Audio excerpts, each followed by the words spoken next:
Attack on Titan Season 4 Episode 9, titled Brave Volunteers. With the previous episode of Attack on Titan, we finally came to the end of the battle between the Paradis forces and the nation of Mali, but at what cost? While it seemed that Paradis has completely dominated the battle, the loss of 7 members of the force and Sasha was far too much for our cast. However, taking into account all the losses of the Paradis forces, Eren managed to eat the Warhammer Titan, thus gaining its power, and Zeke has switched sides to the surprise of Gabi and Falco, while saying that they now had the founding Titan and the Titan with royal blood, and that all the sacrifices made will be the payment for Eldia's freedom. So today I'm going to be breaking down and analysing this latest episode of Attack on Titan, while clearing up some things you might have missed or were unsure about. So if you guys want to see more videos like this, make sure to subscribe to the channel and check out some of my other Attack on Titan content.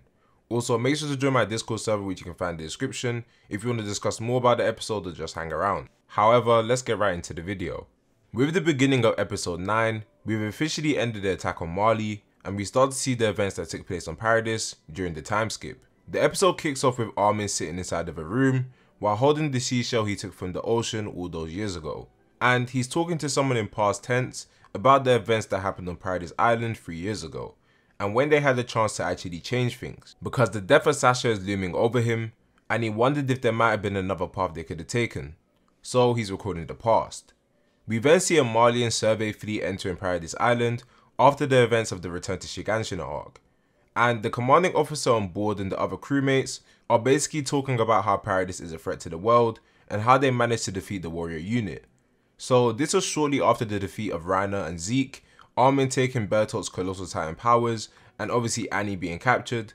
So after the remaining warriors returned to Mali, Mali sent survey fleets to essentially check what was happening on the island.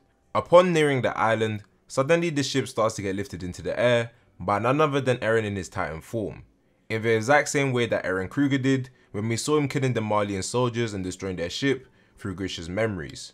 So upon having their ship dragged to shore by Eren, the Malian soldiers are met by Hanji, and she's basically trying to play nice to an extent in an attempt to gain information from the Malians. Because in season 3, once we reached the basement, which confirmed life outside of the walls, with the addition of the information we got from Grisha's memories through Eren, the situation completely changed. And now it's a matter of trying to protect the island from the world, and not just the Titans, because the whole world is enemies of the subjects of Ymir. And besides the fact of Paradis Island being filled with Eldians, the threat of the 145th Fritz King and the founding Titan is the reason for his concentrated hate.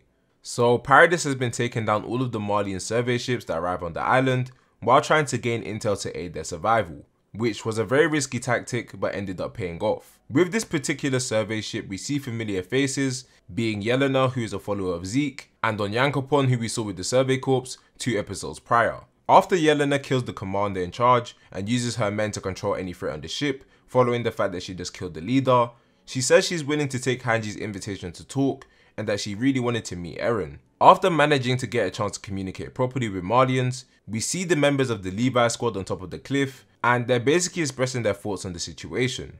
Jan says that they can't trust them, and Armin says that this is a great opportunity for them to gain intel, and Eren says that they got lucky. All these points are true, but the one I really wanted to go over was Eren's, because he says that if the Malians were serious, they would have come with all of their military might, and if that was the case, the Paradis forces wouldn't have been able to do anything. So this situation for Paradis, if you really put it into perspective, is just absolutely terrible in simple terms. Fair enough, they have the Colossal, Attack and Founding Titan, but against the rest of the world, that means absolutely nothing. Especially when you take into consideration that Eren can't even use the true power of the Founder at will, since he's not royalty.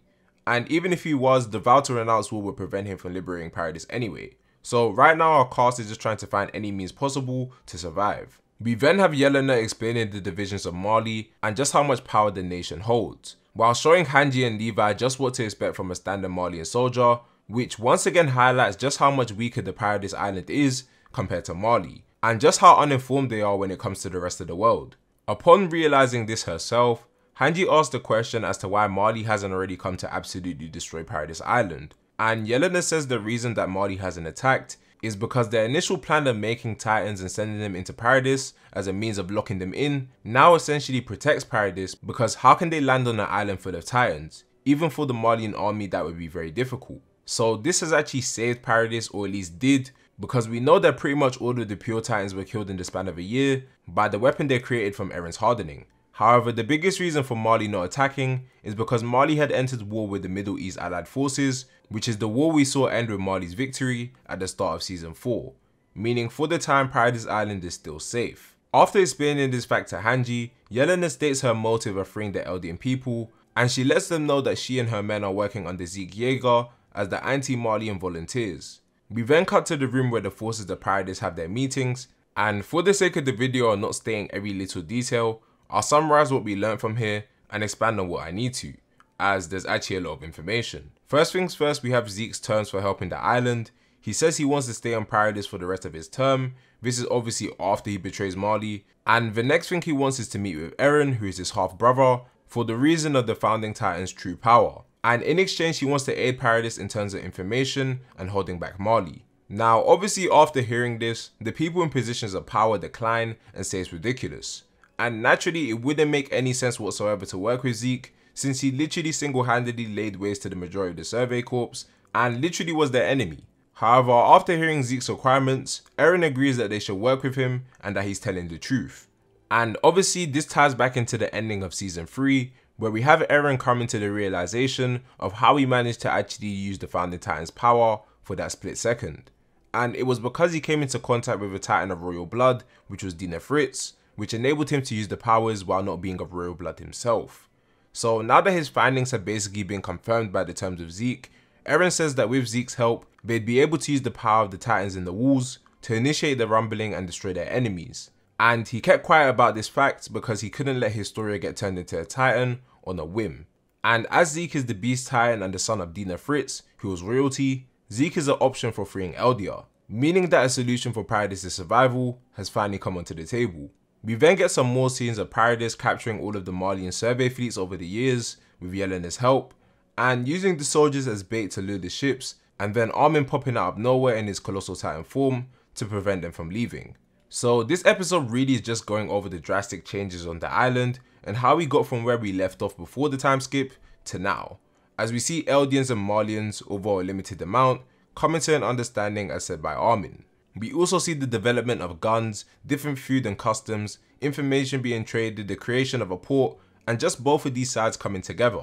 And while everything seems good for the time being, like I said in my previous video, there's clearly a divide between Armin, Eren and Mikasa, which at the time was starting to form gradually. As Armin says we can understand one another, Eren already knows once again, as he learnt through Gush's memories, that while the progress they're making with these Marleyans is good, is nowhere near enough. The whole world is their enemy, and they don't have time to try and befriend everyone, especially taking into account the limited lives Titan shifters have due to the curse of Ymir. They have 3 years at the most to try and sort out their situation, and that realistically this time is just not enough. So while they try to gain more time and sort out countermeasures for the rest of the world, they have to prevent the world from attacking them, by proving that they're a force not to be messed with. And unfortunately, this is just the cold hard truth. While this path was one that had to be taken, Armin still thinks there could have been another way that would have meant Sasha wouldn't have to die. So once again, and I find myself saying this pretty much every video, there's just so much confliction in this show and things that can't be avoided.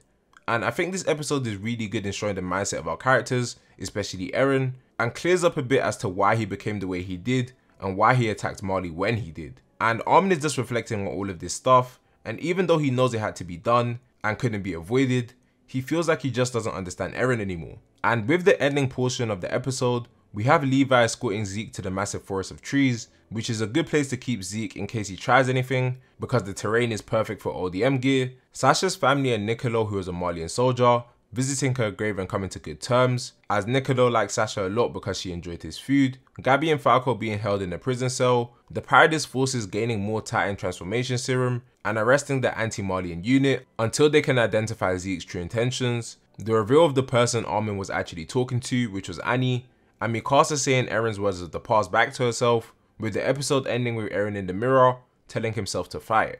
And with that we come to the end of the episode. This episode was definitely very informative, and I feel like it was longer than usual as well.